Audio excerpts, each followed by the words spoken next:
Hello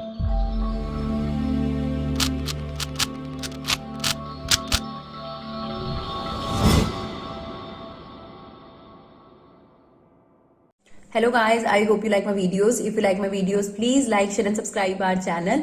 आज हम लोग class 12th business studies consumer protection chapter 12 का पार्ट 3 आपके साथ डिस्कस करने जा रहे हैं और ये लास्ट पार्ट है इसका, जिसमें आपके पास इस चैप्टर से रिलेटेड लास्ट कंसेप्ट आपका क्लियर हो जाएगा, जिसमें हम आपके साथ डिस्कस करेंगे रिड्रेसल एजेंसीज, यानी कौन सी ऐसी एजेंसीज हैं जहां पर जाकर आप अपनी कंप्लेंट कर सकते हैं और रिलीफ ले सकते हैं, जिन्हें रेमेडीज कहा जाता है. और हम ये भी डिस्कस करेंगे इस वाले पार्ट के अंदर कि क्या क्या रेमेडीज और क्या क्या रिलीफ आप कोर्ट से ले सकते हैं. तो इसे कहा जाता है 3 टायर मशीनरी, जो कि कंज्यूमर प्रोटेक्शन एक्ट में सेट करी गई है कंज्यूमर की कंप्लेंट्स को सुनने के लिए और उन्हें रिलीफ देने के लिए. 3 लेवल हैं आपके पास. सबसे पहले आते हैं डिस्ट्रिक्ट फोरम, जो कि हर डिस्ट्रिक्ट में आपके पास अवेलेबल होती हैं, जिसमें जो कंप्लेंट का अमाउंट है, जो क्लेम का अमाउंट है, वो 20 लाख से कम होना चाहिए. और अगर कंप्लेंट का अमाउंट 20 लाख से 1 करोड़ के बीच में है तो आप सीधा स्टेट कमीशन में अपनी कंप्लेंट लेकर जा सकते हैं. अगर आपकी कंप्लेंट का जो कंपनसेशन का जो अमाउंट है वो 1 करोड़ से ज्यादा है, 1 करोड़ से ज्यादा है, above 1 crore, sorry 1 crore and above, तो आप नेशनल कमीशन में जा सकते हैं अपनी कंप्लेंट लेकर. राइट. तो डिस्ट्रिक्ट फोरम में अगर आपकी कंप्लेंट का अमाउंट 20 लाख है, और स्टेट कमीशन जो कि एक है आपके पास स्टेट के अंदर, डिस्ट्रिक्ट फोरम जो है वो डिस्ट्रिक्ट्स में, हर अलग अलग डिस्ट्रिक्ट्स में आपके पास अवेलेबल होती हैं. स्टेट कमीशन एक स्टेट में एक होगी, नेशनल कमीशन पूरे वर्ल्ड को लेकर एक ही बनाई जाएगी, पूरे इंडिया को लेकर एक कमीशन आपके पास होगी, नेशनल कमीशन. राइट. एक एक करके इनके बारे में डिटेल में पढ़ते हैं, इनकी फंक्शनिंग के बारे में पढ़ते हैं कि किस तरीके से ये काम करती हैं और इनका कॉन्स्टिट्यूशन कैसे होता है, और शायद आप तब ज्यादा अच्छे तरीके से समझ सके. तो सबसे पहले बात करते हैं डिस्ट्रिक्ट फोरम की. तो हर डिस्ट्रिक्ट में, ज्यादातर डिस्ट्रिक्ट में आपको डिस्ट्रिक्ट फोरम्स मिल जाएंगी. राइट. डिस्ट्रिक्ट फोरम्स आपको अवेलेबल हो जाएंगी.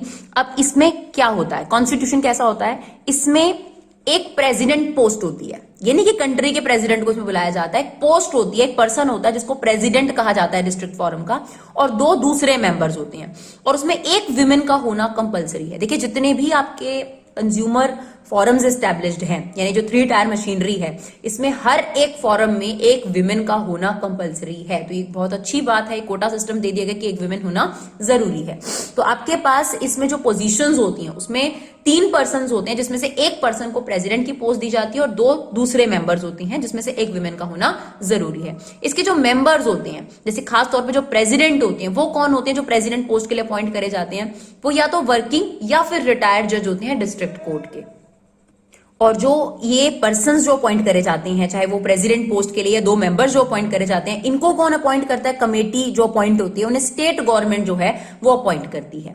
जुरिस्डिक्शन की बात करें तो मतलब ये होता है कि कितने तक का जो कंप्लेंट है वो इस कोर्ट में सुना जाता है, इस फॉरम में सुना जाता है. तो 20 लाख तक की जो अगर कंप्लेंट है, चाहे वो आपकी 4 लाख की कंप्लेंट है, आपने कंपनसेशन बोला है कंपनी को देने के लिए या सर्विस प्रोवाइडर को, तो आप डिस्ट्रिक्ट फोरम में जाएंगे, आप स्टेट कमीशन या फिर नेशनल कमीशन में नहीं जा सकते. डिस्ट्रिक्ट फोरम में लेकर जाएंगे अपनी कंप्लेंट को. राइट. अब प्रोसीजर क्या करती है डिस्ट्रिक्ट फोरम, जैसे ही उनके पास कंप्लेंट आती है, किसी भी पर्सन की कंप्लेंट आती है, कंज्यूमर की कंप्लेंट आती है, पहले तो वो कंप्लेंट की ऑथेंटिसिटी देखते हैं कि कंप्लेंट में दम है या नहीं तो देखिए इनिशियल लेवल पे ही रिजेक्ट हो जाती है कंप्लेंट. अगर जो कोर्ट में लोग बैठे हैं जो कि ये आइडेंटिफाई करते हैं कि कंप्लेंट अप्लाई जो जिसने करा है उसको सुना भी जाना चाहिए नहीं, तो वो उसे इनिशियल स्टेज पे अगर रिजेक्ट कर देते तो बात अलग है. लेकिन अगर उसे एक्सेप्ट कर लिया जाता है, उस कंप्लेंट को एक्सेप्ट कर लिया जाता है, तो फिर डिस्ट्रिक्ट फोरम की तरफ से ये ऑर्डर दिया जाता है, कमेटी की तरफ से ऑर्डर दिया जाता है कि कंपनी के प्रोडक्ट्स को लेकर, गुड्स को लेकर लैब में भेजा जाए. तो खुद की लेबोरेटरी होती है, हमारी गवर्नमेंट की तरफ से एस्टैब्लिश लेबोरेटरी है, वहां जाके वो प्रोडक्ट जो है वो चेक करे जाते हैं. चेक करने के बाद जो रिपोर्ट आती है, उस रिपोर्ट को देखकर, साथ ही साथ दोनों पार्टीज की बात को सुनकर, यानी जो कंप्लेनेंट है, जिसने कंप्लेन करी है वो, और जिसके अगेंस्ट कंप्लेन करी है, कंपनी, सर्विस प्रोवाइडर, जिसके अगेंस्ट, उनकी दोनों की बातों को सुनकर और उस रिपोर्ट को देखकर आगे का डिसीजन जो है, फैक्ट्स को देखकर जो भी डिसीजन होता है वो डिस्ट्रिक्ट फोरम ले देती है, चाहे वो कंपनी के अगेंस्ट हो, चाहे वो उस कंप्लेनेंट के अगेंस्ट हो.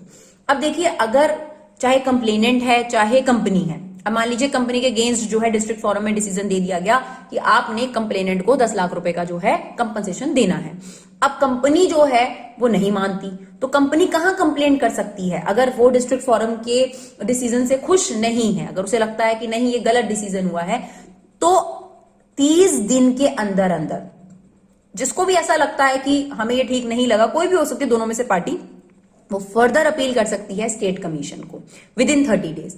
हाँ देखिए 30 डेज एक लिमिटेशन पीरियड है जिस टाइम के अंदर आपको कंप्लेंट कर देनी चाहिए, लेकिन अगर आपका 1-2 दिन डिले हो गया या थोड़े दिन डिले हो गए, तो रीजनेबल अगर आपका रीजन रहा हो, 30 दिन से ऊपर चले गए आपके, तो आप वो रीजन जो है वो कोर्ट को एक्सप्लेन कर सकते हो, स्टेट कमीशन को एक्सप्लेन कर सकते हो, थोड़ी पेनल्टी देने के साथ साथ, कुछ चार्जेस लेने के साथ आपकी कंप्लेंट को, शायद आपकी अपील को दोबारा सुन लिया जाए।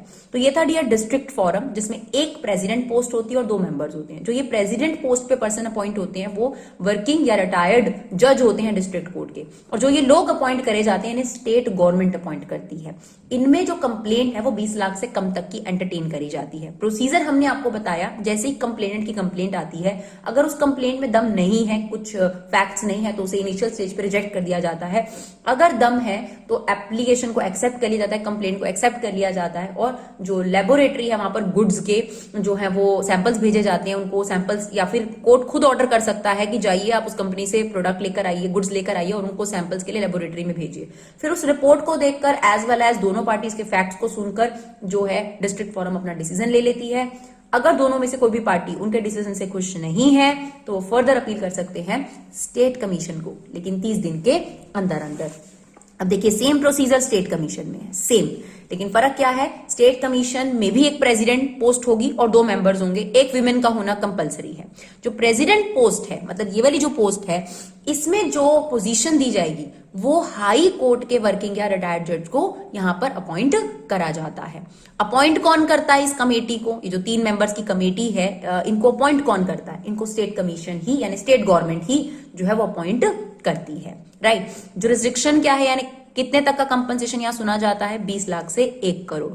प्रोसीजर की बात करें, सेम है। कंप्लेंट आती है, अगर डायरेक्ट स्टेट कमीशन में कंप्लेंट आती है तो स्टेट कमीशन पहले जो भी वहां पे लोग होते हैं वही चेक करेंगे कि कंप्लेंट को सुना जाना चाहिए, नहीं। रिजेक्ट भी हो सकती है आपकी कंप्लेंट, ठीक है, कि इनिशियल स्टेज पे उसे रिजेक्ट कर दिया जाए, लेकिन अगर एक्सेप्ट कर दिया जाएगा तो स्टेट कमीशन जो है वो ऑर्डर देती है, चाहे वो पुलिस वालों को या फिर इंस्पेक्शन जिनके थ्रू भी होता है, कि आप जाइए वहां से कंपनी के गुड्स लेकर आइए, उनके सैंपल्स को लैब में भेजिए, लैब में उनका चेकअप वगैरह करा जाता है। जो रिपोर्ट आती है, दोनों पार्टीज के फैक्ट सुने जाते हैं, और जो भी कोर्ट को जस्टिफाई लगता है, जो भी कमेटी को जस्टिफाई लगता है, वो जस्टिफिकेशन के बेसिस पर वो अपना ऑर्डर दे देते हैं। तो ऐसा मत सोचिएगा कि ये कमीशंस हैं तो क्या कोर्ट से इनके ऑर्डर बाइंडिंग नहीं होते, बिल्कुल होते हैं। यानी जो दोनों पार्टीज पर ये कमीशंस जो है, जो फॉरम्स जो है ऑर्डर दे देती हैं, वो दोनों पार्टीज को मानने पड़ते हैं। बट वो लोग जो कि डिस्ट्रिक्ट फोरम से स्टेट कमीशन में आए हैं, उनका तो फैक्ट्स कुछ नया होना चाहिए। देखिए जब आप डिस्ट्रिक्ट फोरम से स्टेट कमीशन में अपनी अपील लेकर आ रहे हैं, तो ऐसा नहीं होता कि स्टेट कमीशन जो है वो पुराने जो जजेस हैं, जो डिस्ट्रिक्ट फोरम के जजेस हैं, उनका डिसरिस्पेक्ट करती है। आपकी कंप्लेंट को यहाँ पर तभी, अपील को तभी सुना जाएगा जब आपके पास कुछ नए फैक्ट्स होंगे। ये नहीं कि आप पुराने फैक्ट्स लेकर आए हैं जो आपने डिस्ट्रिक्ट फोरम में प्रेजेंट करे और वही चीजें आप लेकर स्टेट कमीशन में आ गए, तो स्टेट कमीशन उन अपील्स को नहीं सुनती है। अगर आपके पास कुछ नया फैक्ट है, या आप ये दिखा सकते हैं कि वहां पर जो जजेस हैं उन्होंने आपकी बात नहीं सुनी, या आपके साथ कुछ गड़बड़ हुई है, आपके पास कुछ भी नई चीज है जिसकी वजह से आप ये कहना चाहते हैं कि वहां पर आपके साथ डिसीजन जो है वो जस्टिफाइड नहीं रहा, सही नहीं रहा, तभी स्टेट कमीशन आपकी कंप्लेंट को आगे एक्सेप्ट करती है।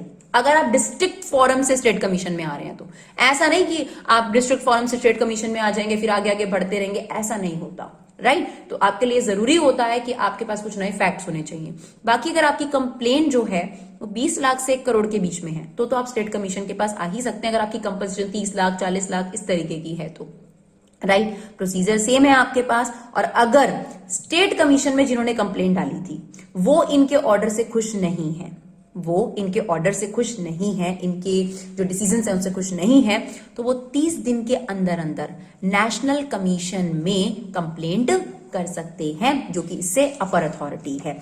और अगर आपका डिले हो जाता है 30 दिन से तो आप थोड़ी बहुत पेनल्टी वगैरह देकर और अपना जो रीजनिंग है वो मेंशन कर फर्दर जो है वो पेनल्टी भरकर अपनी कंप्लेंट को दे सकते हैं नेशनल कमीशन में। अगर नेशनल कमीशन एक्सेप्ट करेगा तो बिल्कुल आपकी अपील को सुना जाएगा।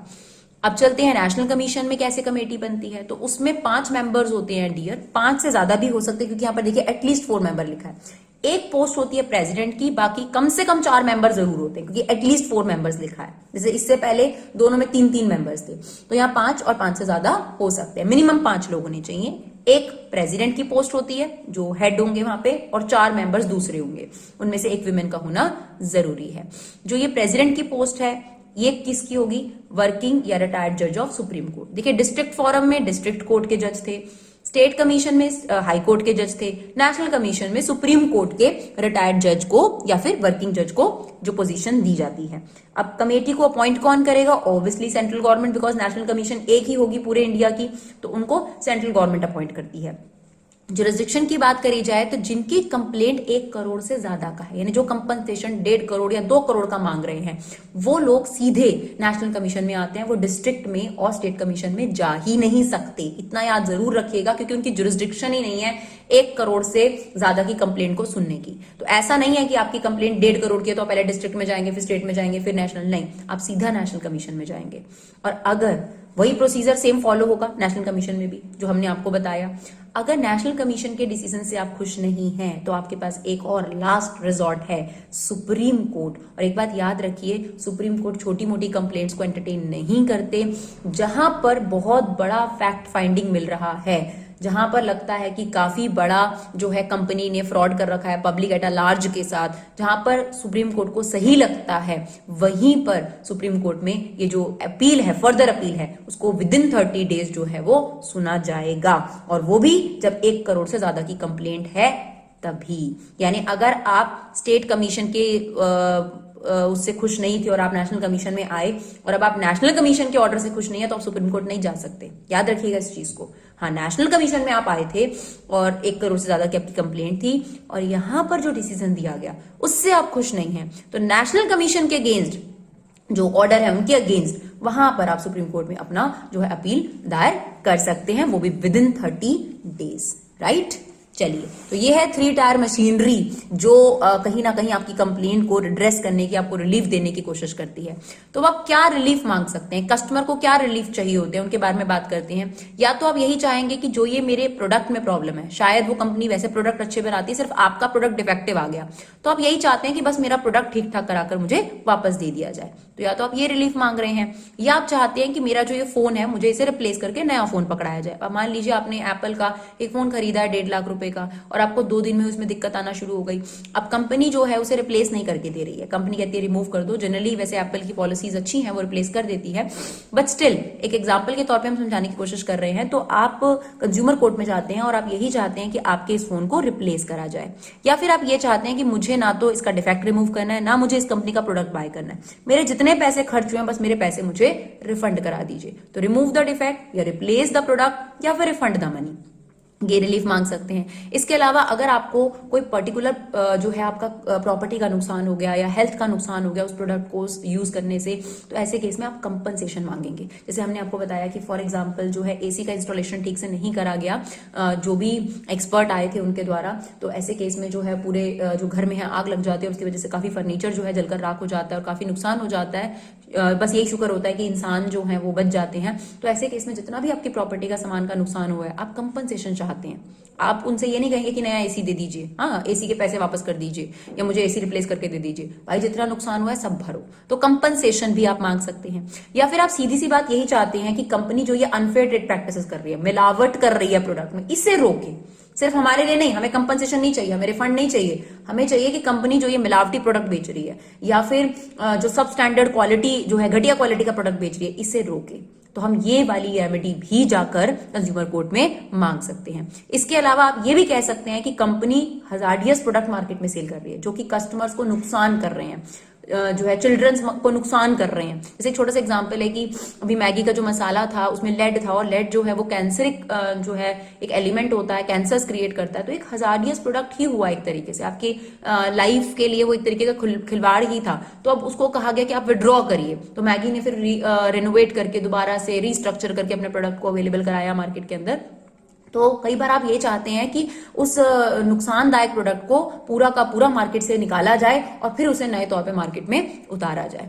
इसके अलावा आप सिर्फ इस बात से खुश नहीं हैं, आप ये चाहते हैं कि जो कंपनीज और जो ऑनर्स अनफेयर ट्रेड प्रैक्टिसेस कर रहे हैं, कितने लोगों को नुकसान पहुंचा चुके हैं। मान लीजिए मिलावटी प्रोडक्ट खाने से काफी लोगों की जानें चली गई, तो ऐसे केस में सिर्फ इतने से काफी नहीं है ना कि वो लोग अपना प्रोडक्ट वापस ले लें। आप ये चाहेंगे कि उनको पनिश करा जाए ताकि किसी और की हिम्मत ना हो इस तरीके के मिलावटी प्रोडक्ट को बनाने की, मार्केट में बेचने की। तो पनिशमेंट भी आप डिमांड कर सकते हैं, पनिशमेंट भी रिलीफ हो सकता है। या फिर कई बार ऐसा भी होता है कि एडवर्टीजमेंट जो होती है वो काफी फेक होती है, मिसलीडिंग होती है, झूठी मूठी एडवर्टीजमेंट बना देते हैं, वैसा प्रोडक्ट होता नहीं है। तो आप ऐसे केस में यही चाह रहे हैं कि कस्टमर्स के साथ जो है वो खेल ना खेला जाए और झूठी एडवर्टीजमेंट को जो है करेक्ट करा जाए, जो सच्चाई है वो कंपनी के बारे में बताई जाए। तो आप करेक्टिव एडवर्टीजमेंट के लिए भी कंप्लेंट दायर कर सकते हैं। यानी ये वो रिलीफ्स हैं, ये वो रेमेडीज हैं, ये वो उपाय हैं जो आप चाहते हैं, सॉल्यूशंस हैं जो आप चाहते हैं। जब आप कंप्लेंट करने जाते हैं किसी भी फॉरम में, आप ये चीजें जो है डिमांड कर सकते हैं। दैट इज द रिलीफ और remedies available to the customers. तो आई होप डियर आपको ये चैप्टर जो है समझ में आया हो। अगर आपको ये वीडियोस अच्छी लगी हो तो एक रिक्वेस्ट है डियर आप लोगों से, प्लीज इन्हें ज्यादा से ज्यादा शेयर करिए। आपका बहुत बहुत थैंक्स करते हैं जो लोग हमें लगातार सपोर्ट करते हैं, जो लोग अभी भी हमारे साथ बने हुए हैं। कई लोग ऐसे हैं जो हमें कहते हैं मैम हमारा कोर्स कंप्लीट हो चुका है और हम अभी भी आपके साथ बने हुए हैं, तो उनका दिल से धन्यवाद।